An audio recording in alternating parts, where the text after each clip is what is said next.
sehingga menggerakkan anggota badan untuk berbuat baik. Lisan mudah berzikir, tangan gunakan untuk melakukan kebaikan, mudah kaki melangkah kebaikan. Kenapa? Halatil hidayah. Hidayah sudah masuk ke dalam hatinya. Nah, apa hidayahnya apa? Hidayahnya apa? Hidayah itu adalah bisikan di dalam hati untuk berbuat baik dan meninggalkan kejelekan. Itu namanya hidayah. Jadi kalau ada orang mengatakan mudah-mudahan kamu dapat hidayah, apa artinya? Mudah-mudahan kamu mendapatkan bisikan baik untuk berbuat baik dan bisikan untuk meninggalkan kejelekan yang kamu lakukan. Itu artinya hidayah. Jadi hidayah itu bisikan di dalam hati untuk melakukan kebaikan, meninggalkan kejelekan. Itu namanya hidayah. Nah, sekarang di mana tempatnya hidayah? Bisikan itu datangnya kapan? Kapan kita dapat keinginan untuk berbuat baik? Kayak anak-anak, saya ingin dapat hidayah. Ya, saya ingin dapat hidayah. Di mana? Imam Haddad menyebutkan hidayah itu bisa didapatkan di 5 tempat. 4 tempat yang istimewa, yang satu jalan. Apa? Yang pertama adalah indah takhwif. Ketika hati itu dibuat takut. Ketika hati dibuat takut, datang itu hidayah. Contoh yang gampang aja. Ada 2 perampok masuk ke sebuah tempat, kemudian ketahuan yang satu sembunyi di bawah mobil, yang satu ketangkap, dibakar, dipukuli. Ini ngelihat temannya dari bawah mobil, apa yang dia katakan? Ya Allah, demi Allah, kalau saya selamat, saya tobat, gak mau nyuri lagi. Kenapa dia mau tobat? Ketika ada rasa takut. Makanya para habaib ketika ceramah cerita neraka, azab kubur, itu tujuannya menakut-nakuti hati. Karena hati kalau sudah takut, terkadang bisikan berbuat baik itu akan datang. Namanya ini indah takhwif, ketika dibuat takut. Yang kedua, indah targhib. Kata Imam Haddad, indah targhib, ketika kita diberitahu fadilah sebuah amal. Ketika kita diberitahu fadilah sebuah amal, maka kita lakukan. Contoh, Qiyamul Lail. Qiyamul Lail itu adalah istimewa. Gak mungkin orang bisa bangun malam kecuali orang itu pilihan. Al khair kulluhu fi lail, ma yuqdil wali li wilayah illa billail. Tidaklah seorang wali diangkat jadi wali kecuali di malam hari. Siapa orang yang bangun malam mukanya bercahaya, Allah akan buat terang ini itu. Ketika kita mendengarkan fadilah sholat malam, apa yang ada dalam diri kita? Ya Allah, iya ya. An-unus billah, man arada safa'ur rabbani. Kata Sayyidina Idrus al-Akbar, Al-Habib Abdullah al-Idrus bin Abu Bakar as-Sakran, beliau mengatakan man arada safa'ur rabbani fa'alaihi bil qiyamil lail. Siapa orang yang ingin dapat ketenangan yang hakiki di dunia ini, maka hendaknya bangun malam. Nah, ketika di fadilah, maka diri kita itu iya ya, saya ingin melakukan sholat malam. Kenapa? Disebutkan fadilah amal. Sedekah. Siapa orang yang bersedekah? Innal bala la yatahattu anis sedekah. Bala enggak mungkin bisa menembus dinding sedekah. Dawu mardakum bis sedekah. Kalian sakit, dokter enggak mampu angkat tangan, profesor angkat tangan, profekor angkat tangan. Tapi apa kata Rasulullah? Dawu mardakum bis sedekah. Obati dengan sedekah. Iya ya, mungkin penyakit ini obatnya dengan sedekah. Lah, kenapa tidak berbuat baik? Karena terghib ketika diceritakan fadilah amal. Ini yang kedua. Yang ketiga, indah tasywiq, ketika kita dibuat rindu dengan Nabi, rindu dengan surga, rindu dengan akhirat. Makanya kata Habib Ali Habsyi dalam maulidnya apa? Wa in kana fil alsunu la tafi bi usril mi'syari awsafi dzalikal mawsuf taswiqan lisami'in min khawasil. Aku nggak bisa nyifati Nabi. Kata para ulama, semua ahli syair yang paling hebat itu cuma nyifati bayang-bayangnya Nabi. Ya orangnya di belakangnya ini kan bayang-bayang. Kita cuma nyifati lekuknya, tapi hakikatnya nggak ada yang tahu. Maya arif Muhammad illa Rabbu Muhammad. Nah, ketika kita dibuat rindu dengan Nabi, dibuat rindu dengan surga, maka akan datang itu yang namanya hidayah. Ini yang keberapa? Ketiga yang dibuat rindu. Yang keempat, apa? Indah nazar ila ahlillah. Ketika memandang daripada orang soleh atau dipandang oleh orang soleh. Hati-hati ya. pandangan orang soleh ini sangat istimewa. Sampai Habib Umar bin Abdurrahman Al-Attas beliau mengatakan, ana urabbi auladi bin nadar. Aku mendidik anak cucuku dengan pandangan. Kam minas sibyan yad'ab amama rijal fanadhara ilaihi famasara sibyan. Berapa banyak anak kecil dipandang oleh orang soleh, nggak jadi anak kecil, jadi wali besar. Kenapa? Cuma karena pandangan. Pandangan orang soleh ini sangat istimewa. Di Al-Habib Ahmad bin Hasan Al-Attas, karena ini Pekalongan harus Al-Attas semua ini.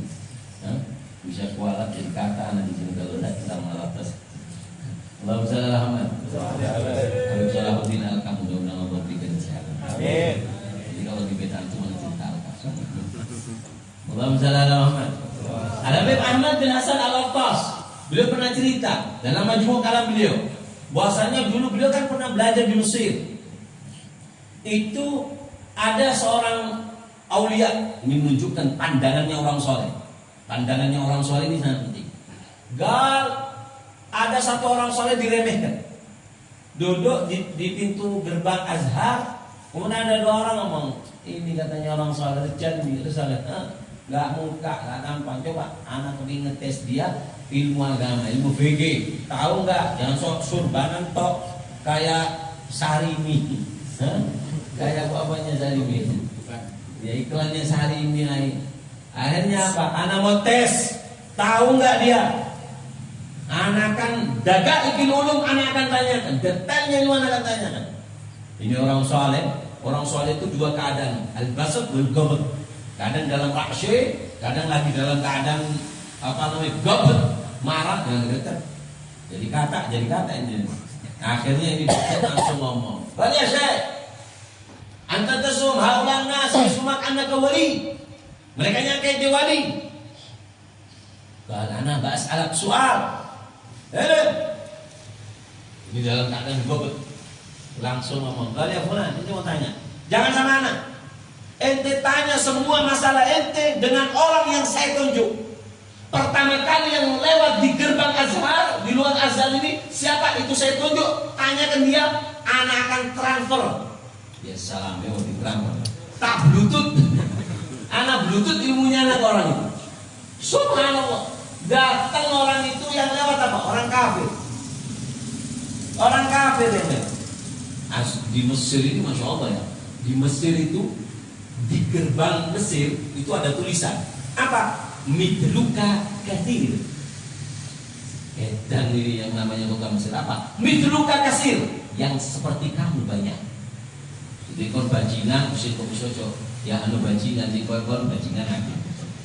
Ente alim masuk Mesir, ente alim midluka kathir, yang alim seperti kamu banyak. Ente kaya, sombong, jangan sombong di Mesir. Apa? Midluka kathir, yang sombong kayak kamu banyak. Ini Mesir. Dulu biladul ilm, sampai sekarang Mesir itu terkenal. Akhirnya apa? Ini Syekh mengatakan, "Gal ya fulan tal." Orang kafir dipanggil tal. Dilihat sama Syekh, "Untuk nilai, pandang aku." Melihat saya ini, kemudian dipandang sama saya ini dari ujung rambut sampai ujung kaki, dia langsung merasa kepanasan. Ngerasa kepanasan langsung kelas selesai. Langsung asyhadu an la ilaha illallah asyhadu anna Muhammadar Rasulullah. Suruh mandi, habis mandi mukanya sudah nampak cahaya. Sudah nampak cahaya, kemudian habis itu langsung dia omongi bahasa, "Gal ya fulan, ente sekarang jawab semua pertanyaannya itu." Saat tanya, ditanya, ini orang yang baru masuk Islam 1 menit, langsung bisa jawab. Kenapa? Karena nadrul salihin, nadrul fi ainil ghadab. Pandangan orang bodoh itu bisa merubah di satu keadaan yang lain. Hakada jari susalihin fa ina ajaibuhum la yafna. Dulu kamu dengan orang soleh, karena pandangan orang soleh nggak mungkin cerita tentang orang soleh, keajaiban orang soleh la yafna, tidak akan pernah habis. Pandangan orang soleh ini sangat istimewa. Mandang itu istimewa, apalagi dipandang oleh orang soleh. Habib Ali Habsyi beliau mengatakan bahasanya, aku mendapatkan pandangan daripada guru Habib Abu Bakar bin Abdullah Al-Abbas, sehingga bisa jadi paham ya? Jadi pandangan orang soleh, memandang orang soleh atau dipandang?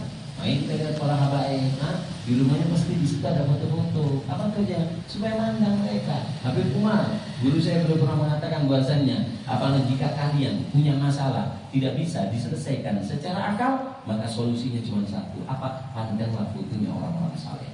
Namanya akal. Nah, yang keempat, yang keberapa? Yang kelima. Yang kelima, waqad yaqau bidunis sabab. Kata Imam Haddad, terkadang hidayah itu datang tanpa disangka-sangka. Tapi ini syekh gharib. Kadang ada orang duduk, ya Allah, anak ingin tobat kan. Tapi banyak orang juga, kata Imam Haddad, umurnya 70 tahun masih nggak mau tobat. Namanya, jadi ini penyebab hidayah. Yang lima, waqad yaqau bidunis sabab. Terkadang datang tanpa sebab, tapi sangat sulit. Nah, sekarang yang terakhir sebelum anak tutup ceramah anak, orang kalau udah dapat hidayah, apa yang harus dilakukan?